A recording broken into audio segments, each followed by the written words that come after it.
Om Swastiastu. Pada kesempatan kali ini saya akan menjelaskan materi tentang listrik dinamis. Di dalam kehidupan kita sehari-hari, jika kita mematikan lampu di ruang tamu, lampu di kamar kita atau di kamar lainnya tidak akan ikut padam. Mengapa hal ini bisa terjadi? Dan bagaimana penyusunan rangkaian lampu sehingga ketika salah satu lampu dimatikan, lampu yang lainnya tidak ikut mati? Berdasarkan dari fenomena yang telah saya sampaikan tadi, tujuan dilakukannya atau dibuatnya video ini adalah untuk memenuhi tugas yang diberikan oleh ibu bapak mengajar, dan yang kedua untuk mengetahui pemanfaatan listrik dinamis dalam kehidupan sehari-hari, dan yang terakhir untuk mengetahui sistematika penyusunan rangkaian yang digunakan dalam rumah kita. Baik, selanjutnya saya akan menjelaskan apa itu rangkaian paralel. Rangkaian paralel adalah salah satu rangkaian listrik yang disusun secara berderet rangkaian. Rangkaian listrik paralel adalah suatu rangkaian listrik di mana semua input komponen berasal dari satu sumber listrik, yaitu baterai. Pada kesempatan kali ini, saya akan melampirkan sebuah video yang berisikan tentang cara pembuatan rangkaian paralel. Saya melampirkan video ini agar kita dapat mengetahui bagaimana proses pembuatan dari rangkaian paralel dan agar dapat memberikan gambaran lebih mengenai rangkaian paralel tersebut.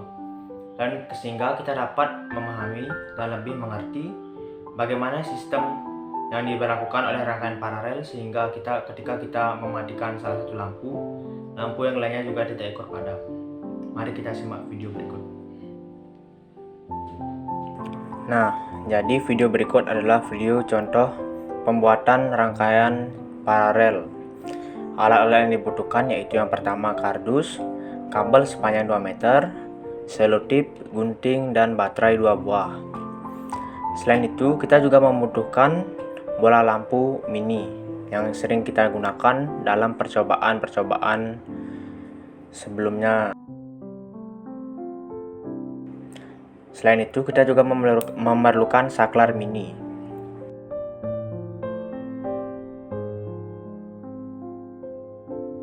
Baik, menuju proses pembuatannya. Pertama-tama, batu baterai ditaruh di bagian atas dari kardus yang digunakan sebagai alas dari rangkaian. Direkatkan dengan selotip. Lalu, kita susun bagaimana rangkaian tersebut akan kita aplikasikan. Seperti materi yang saya sampaikan pada saat ini, kita akan menyusunnya secara paralel.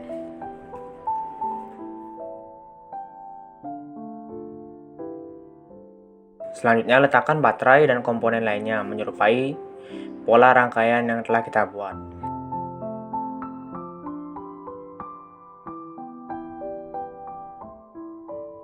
Setelah itu, rekatkan semuanya dan sambungkan semuanya dengan kabel agar menyatu. Dan pastikan kabel dipasang dengan erat agar arus dapat mengalir dengan baik. Setelah tersusun dengan rapi, langkah selanjutnya, rekatkan ujung-ujung dari kabel tersebut ke baterai dan lekatkan dengan selotip agar tidak lepas dan agar arus dapat mengalir dengan baik. Selanjutnya, kita rapikan rangkaian dengan selotip bening agar rangkaian menjadi lebih rapi dan tidak berantakan. Baik, di rangkaian ini, rangkaiannya berfungsi dengan baik dan nyala lampunya juga terang. Ketika salah satu bola lampu dimatikan, lampu yang lainnya akan tetap menyala. Baik, jadi itu saja video dari pembuatan rangkaian paralel. Kita lanjut ke materi selanjutnya. Baik, jadi itulah proses pembuatan dari rangkaian paralel.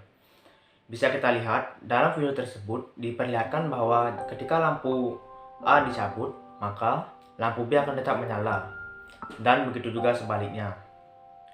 Ada beberapa bagian dalam rangkaian paralel yang menurut saya penting, yaitu yang pertama baterai. Baterai di sini berfungsi sebagai sumber tenaga. Yang kedua ada kabel. Kabel di sini berfungsi untuk mengalir arus. Dan yang ketiga terdapat ada las.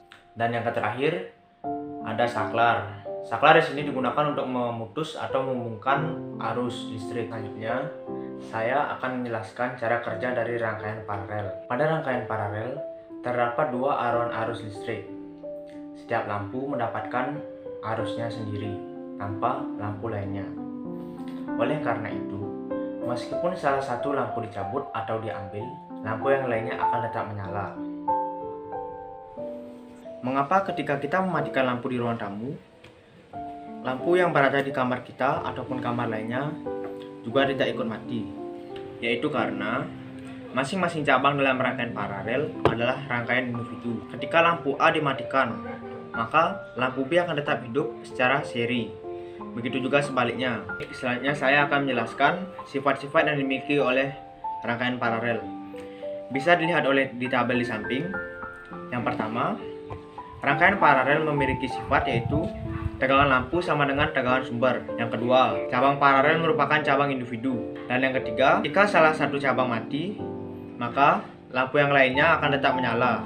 Baik, selanjutnya saya akan menjelaskan tentang manfaat. Yang pertama, manfaat terhadap alat yang dibuat, yaitu memberikan gambaran kepada kita mengenai sistematika susunan lampu pada rumah kita. Manfaat video dibuat, yaitu untuk mengetahui contoh pemanfaatan listrik dinamis di dalam kehidupan sehari-hari. Dari hasil pengamatan dan percobaan yang telah dilakukan, kita dapat simpulkan bahwa lampu yang ada pada rumah kita bagian besar disusun atas rangkaian paralel. Pada saat kita mematikan satu lampu di ruang tamu, lampu-lampu yang berada di ruangan lainnya tidak ikut mati juga. Baik, mungkin hanya segitu penyampaian materi yang dapat saya berikan. Apabila ada kesalahan kata, mohon dimaafkan.